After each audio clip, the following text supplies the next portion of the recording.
40 minutos pasan de las 7 de la mañana y vamos a meternos a hablar de temas de educación, porque del otro lado está el ministro José Carlos Maía para hablar sobre varios temas, un ministerio que se puede llegar a pasear de una punta a la otra en cuanto a actividades y creo que cuando Maía tomó ya ese periodo de transición, la dimensión de lo que es el ministerio, las designaciones que tuvo que hacer en aquel momento y todo lo demás, tomó real conocimiento, en definitiva, de todo lo que se le aproximaba para estos 5 años.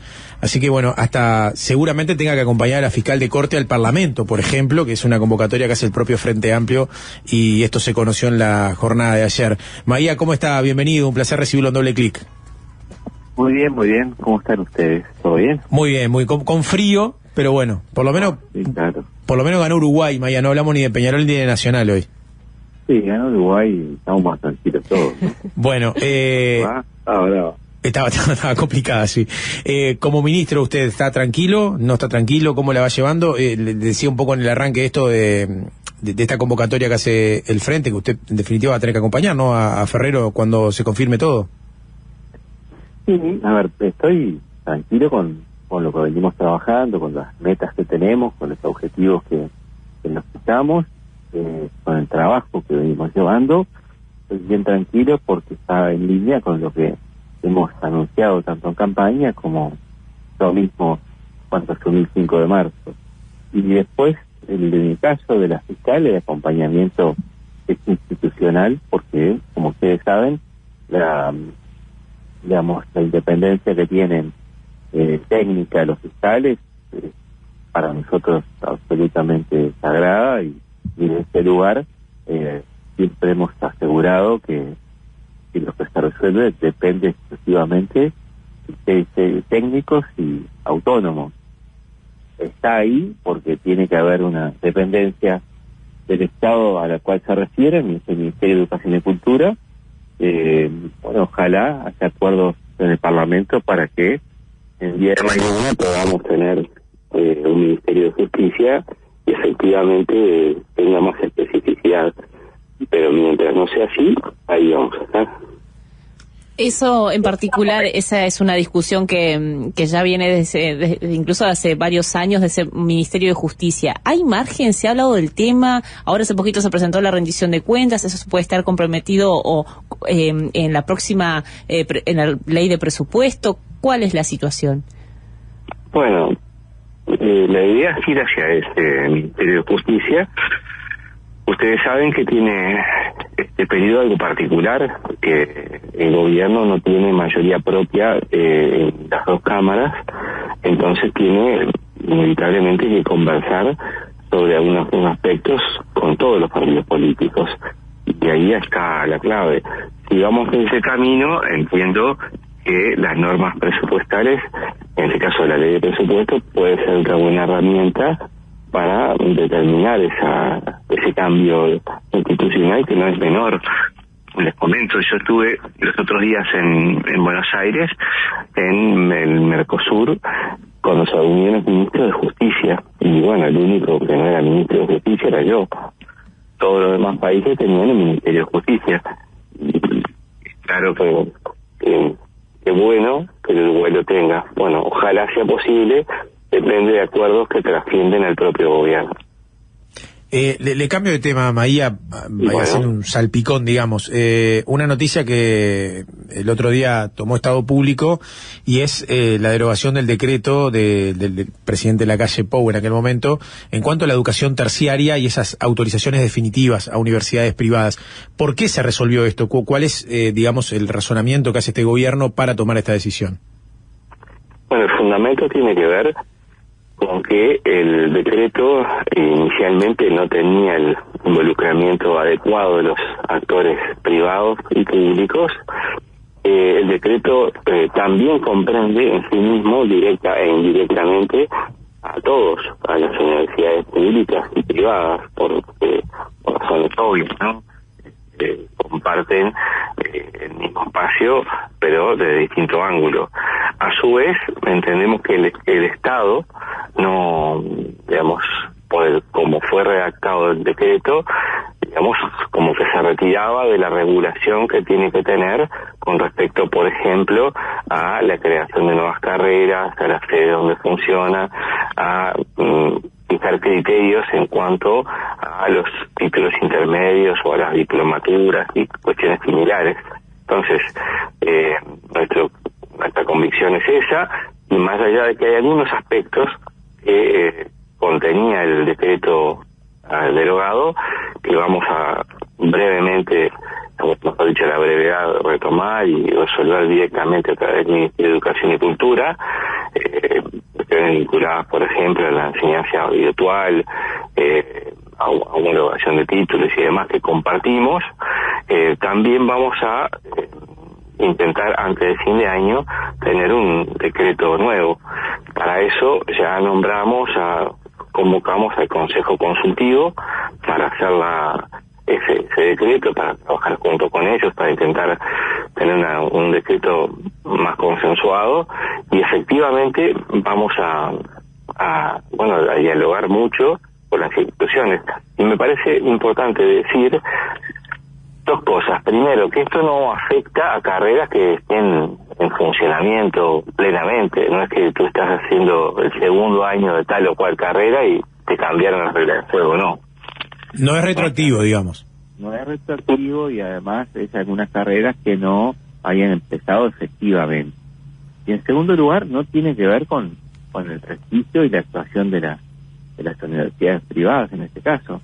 ¿Por qué? Tiene que ver con cambios que el propio gobierno entendió que el Estado había promovido a través del gobierno anterior, que no estábamos de acuerdo, y hace a la regulación del Estado, a la actuación del Estado, no a la actuación de las universidades privadas en este caso.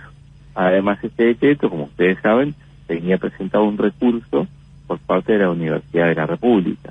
Por lo tanto, entendemos que avanzar en esto requiere un mayor nivel de entendimiento, de acuerdo y de avance, que este decreto no lo tenía. Es decir, están en un proceso de diálogo todavía con las instituciones, porque sobre este cambio que es más bien burocrático más que práctico. Sí, claro, que la idea es en un mundo en que son mucho más dinámicos de lo que era hace unos años, inteligencia artificial de por medio y demás, los cambios en los contenidos para la posible generación de nuevas carreras, tiene que haber, digamos, un decreto moderno, pero con una regulación del Estado que permita que por ejemplo, una diplomatura signifique en sus características generales lo mismo tanto en lo público como en cada una de las instituciones privadas. Me refiero a duración, a características, no a especificidades. Pero esas cosas tienen que tener, desde nuestro punto de vista, otra regulación. Ministro, le hago una consulta, porque si tiene manos libres, tenemos un temita ahí con el audio que se va, vuelve y cambia un poco de tonalidad. ¿No? A ver, ¿me escucha bien ahora? Ahí lo escucho perfecto, pero recién bien, como que se iba y volvía, así que ahí seguimos bárbaro. Aprovecho a consultarle, ministro, usted hacía referencia hace un momento sobre el presupuesto, y usted en la última entrevista aquí en Doble Clic decía que estaba comprometido ya en aspecto cultural el 96% dependiente de la administración anterior, es decir, que estaba complejo el panorama para enfrentar este año.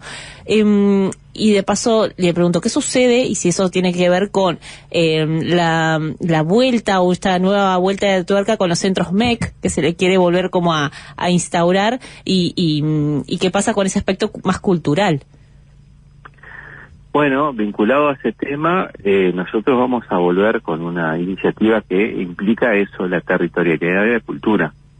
Cuando el Frente Amplio hizo su plan, el FAT Escucha, en todo el país, que recorrimos más de 2.100 localidades a todo lo largo y ancho del Uruguay, aparecía como primer problema siempre, conversando con la sociedad civil, no solo con militantes propios, el trabajo sobre todo en el interior, el trabajo como principal preocupación, la seguridad el segundo, y después tenían aspectos culturales y educativos. Es decir, que se le habían sentido la pérdida de la presencia, el estímulo del Estado en esto como un derecho. Nosotros, desde nuestra administración, vamos a ir hacia la territorialidad de la cultura, vamos a relanzar los mismos centros MEC, pero sí ese concepto que dije recién, con innovación, con ciencia, con educación y con cultura, con las tres componentes. Este año no tenemos el presupuesto suficiente como para desarrollar con potencia esta concepción, porque además no estaba previsto presupuestalmente por la administración anterior, porque fue por otro camino.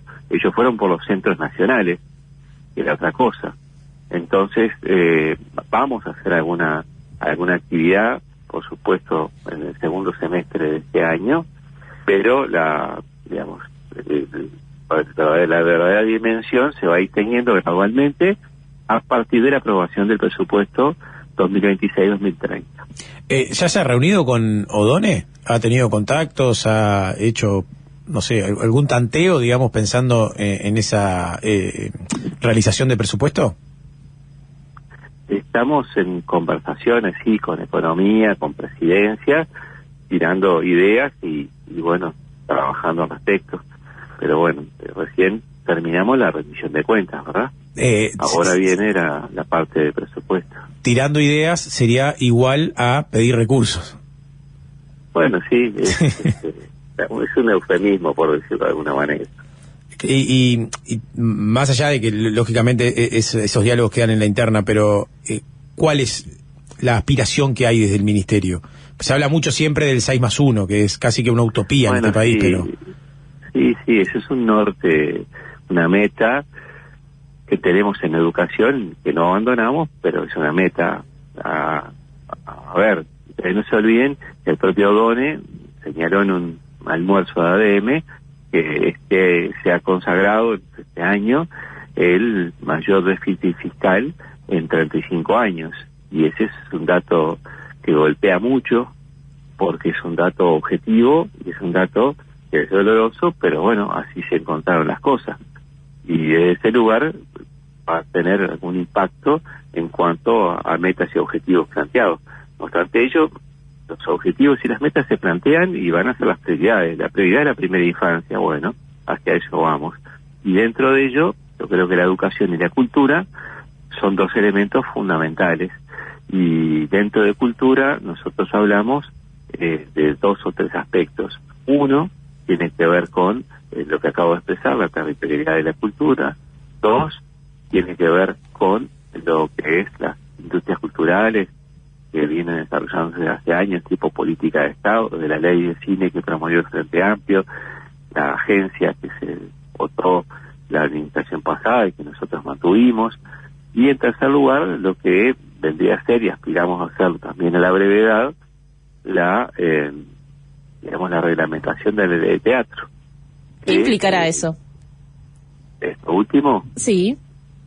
Bueno, y implicará, por un lado, acordar reglas que están inspiradas en la ley de teatro que se desarrolló durante el gobierno del Frente Amplio, y junto con ello acordar un apoyo al Teatro Nacional, que es uno de los aspectos que nos interesa impulsar y que ha tenido una situación bastante compleja y que requiere apoyo, ¿no? ¿Hoy, ministro, asumen las autoridades del INED? Sí, hoy a las 11 de la mañana asumen las autoridades del INED.